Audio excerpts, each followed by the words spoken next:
અમને સચિનભાઈનો ફોન આવ્યો કે તમારી દુકાનના તાળા તૂટ્યા છે.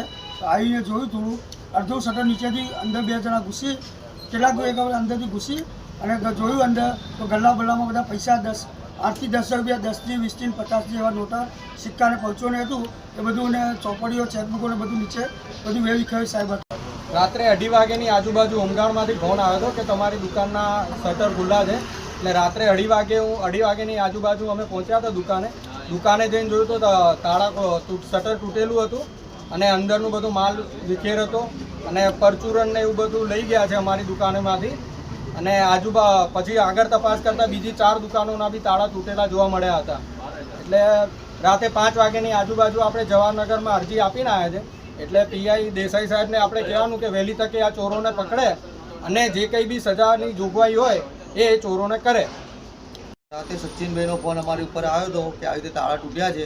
તો અમે પહોંચ્યા તો બીજી પણ દુકાનોના તાળા તૂટ્યા હતા અને બધો માલ વેર વિખેર કર્યો છે અને એમાં મસાલાની બરણીઓને બધું ગયું છે. બીજું તો હજુ જોઈશું, એટલે ચેક કરીએ એટલે ખબર પડે. અમને સચિનભાઈનો ફોન આવ્યો કે તમારી દુકાનના તાળા તૂટ્યા છે.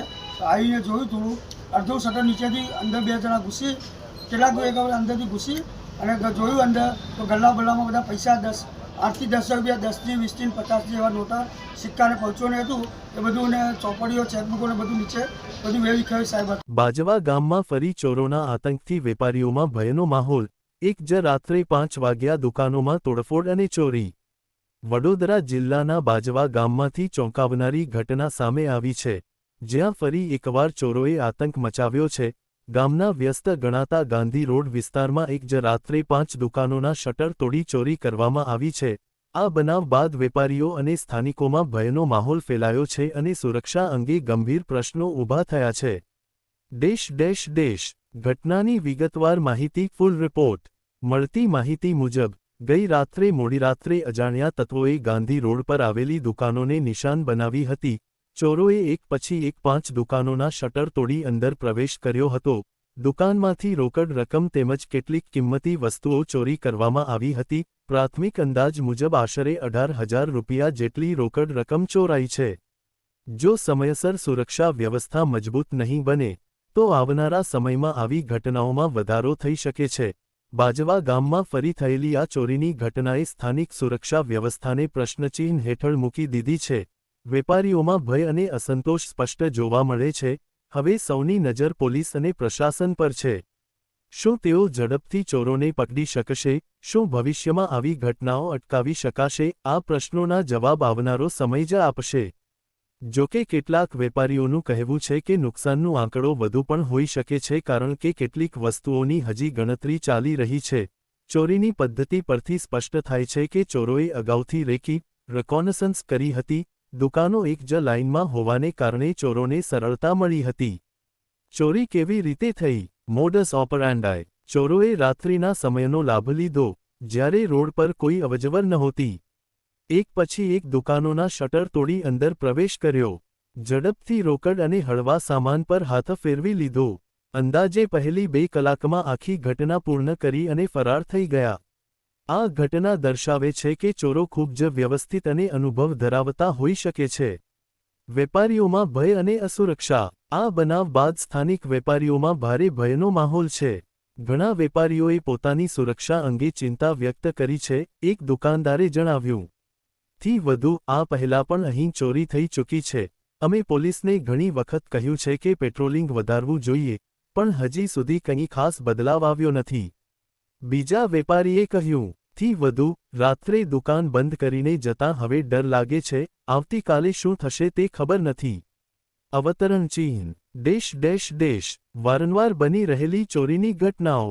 સ્થાનિકોના કહેવા મુજબ ગાંધી રોડ વિસ્તાર ચોરો માટે સોફ્ટ ટાર્ગેટ બની ગયો છે. છેલ્લા થોડા સમયથી અહીં ચોરીની ઘટનાઓમાં વધારો જોવા મળ્યો છે. અગાઉ પણ અનેક દુકાનોમાં તોડફોડ થઈ ચૂકી છે. ઘણીવાર નાના પ્રમાણમાં ચોરી થઈ હોય છે, પરંતુ એકસાથે 5 દુકાનોમાં ચોરી થવી ગંભીર બાબત માનવામાં આવે છે. પોલીસ કાર્યવાહી અને તપાસ. આ સમગ્ર ઘટનાને લઈને વેપારીઓએ નજીકના પોલીસ સ્ટેશનમાં ફરિયાદ નોંધાવી છે. પોલીસ તાત્કાલિક ઘટના સ્થળે પહોંચી તપાસ શરૂ કરી છે. પોલીસ દ્વારા લેવામાં આવેલા પગલાં. આસપાસના સીસીટીવી ફૂટેજ એકત્રિત કરાયા.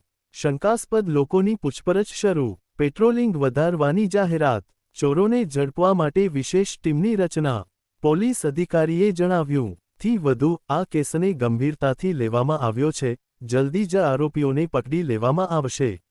દેશ સુરક્ષા વ્યવસ્થામાં ખામી. આ ઘટના બાદ લોકોમાં એક મોટો સવાલ ઊભો થયો છે કે શું વિસ્તારમાં પૂરતું પોલીસ પેટ્રોલિંગ છે? શું સીસીટીવી કેમેરા કાર્યરત છે? શું રાત્રે સુરક્ષા માટે કોઈ ખાસ વ્યવસ્થા છે? સ્થાનિકોના કહેવા મુજબ ઘણી દુકાનોમાં સીસીટીવી તો છે, પરંતુ બધા કેમેરા કાર્યરત નથી અથવા યોગ્ય રીતે મોનિટરિંગ થતું નથી. દેશ સ્થાનિકોની માંગ અને સૂચનો. વેપારીઓ અને રહેવાસીઓએ પ્રશાસન પાસે કેટલીક મહત્વપૂર્ણ માંગો કરી છે. ગાંધી રોડ પર સતત પોલીસ પેટ્રોલિંગ, દરેક દુકાનમાં ફરજિયાત સીસીટીવી, રાત્રે પોલીસની હાજરી વધારવી, શંકાસ્પદ ગતિવિધિઓ પર નજર, ઝડપી કાર્યવાહી અને આરોપીઓને કડક સજા. આ ઘટના માત્ર વેપારીઓ માટે નહીં પરંતુ સમગ્ર સમાજ માટે ચેતવણી સમાન છે. આ સાથે આજની બધી મહત્વપૂર્ણ ખબરો પૂર્ણ થાય છે. તમે જોઈ રહ્યા હતા બરોડા આજતક લાઈવ, વિશ્વાસપાત્ર સમાચારનો વિશ્વસનીય સ્ત્રોત. હું છું રવિન્દ્ર. આપ સૌનો દિલથી આભાર. વડોદરા અને આસપાસની દરેક મહત્વપૂર્ણ અપડેટ માટે જોડાયેલા રહો અમારી સાથે. ફરી મળીએ નવી ખબર સાથે.